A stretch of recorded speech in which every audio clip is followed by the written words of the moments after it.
हुए सबके साथ दुष्कर्म करने का काम। तो आप सोचो, वो जो मुगलाई मानसिकता वाले लोग हैं, वो जो जिहादी मानसिकता वाले लोग हैं, इसीलिए नहीं हमारी रानी महारानियों ने और हमारी जो वीरांगनाओं ने इस अग्नि को स्वीकार ऐसे नहीं कर लिया। उसके पीछे ये कारण था जो नेक्रोफिलिया मैं आपको बता रहा हूँ। अगर उनको पता था कि अपनी अस्मिता जीते जी को बचानी है, पर मरने के बाद भी ये जो शरीर है, ये जो मातृभूमि से मिला हुआ जो शरीर है, उन जिहादियों के हाथ न लग जाए, इसलिए अपने शरीर को अग्नि को आहुत करने का काम हमारी वीरांगनाओं ने किया। आपसे लगभग 30 किलोमीटर दूर, ज्यादा नहीं, कौमासा आपके पास में 17 नवंबर 1717, और आप देखो 277 पवारनियों ने, वीरांगनाओं ने यहाँ भी जोहर किया, और मात्र एक चूक के कारण वो सब हो गया था। और वो चूक क्या थी? उधर से जब जीतने के बाद हमारे सैनिक चलते हुए आ रहे थे, तो उस जीत में, उस जीत की भावनाओं में बहकर क्या हुआ, अपना ध्वज न लेकर के उन मुगलों का ध्वज लेकर के वो आ गए। और ऊपर से जब वीरांगनाओं ने छत से खड़े होकर के देखा, तो उनकी जो पताका, जो ध्वजाएं उनको दिखाई दी, तो उनके ध्यान में ऐसा आया कि शायद वो जीत गए। सिर्फ इतना देखने के बाद ही अग्निकुंड तैयार किया गया, और 277 वीरांगनाओं ने अपने शरीर को अग्नि में आहुत कर दिया।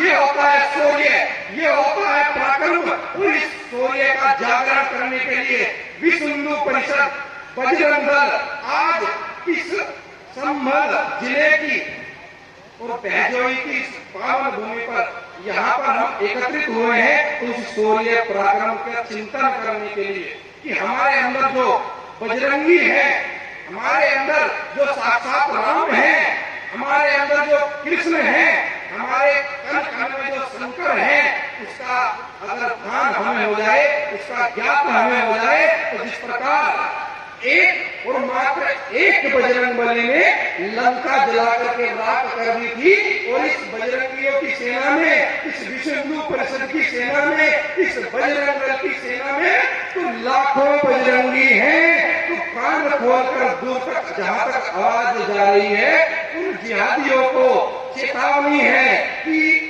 हमारे एक बजरंगी ने लंका जला करके राख कर दी थी, और यहाँ तो बजरंग दल के पास लाखों बजरंगी हैं। ये चेतावनी देने के लिए ये बजरंग दल के युवा इस पूरे राष्ट्र भर में, इस भारतवर्ष में, जिले जिले में और गली गली में ये शौर्य यात्रा निकालने का काम कर रहे हैं। और ये चुनौती है उन जिहादियों को जो बहन बेटियों के साथ लव जिहाद करने का काम और हमारे मठ मंदिरों की तरफ कुदृष्टि रखने का काम करते हैं, उनके लिए चुनौती देने का काम हम कर रहे हैं। तो ये बात आज अपने यहाँ से प्रण लेकर के जाएंगे, तो जो अपनी यात्रा है, जो अपना कार्यक्रम है, वो सफल तभी होगा, क्योंकि उनके लिए मात्र ये भूमि का टुकड़ा होगा, पर ये हमारे लिए मात्र भूमि का टुकड़ा नहीं है।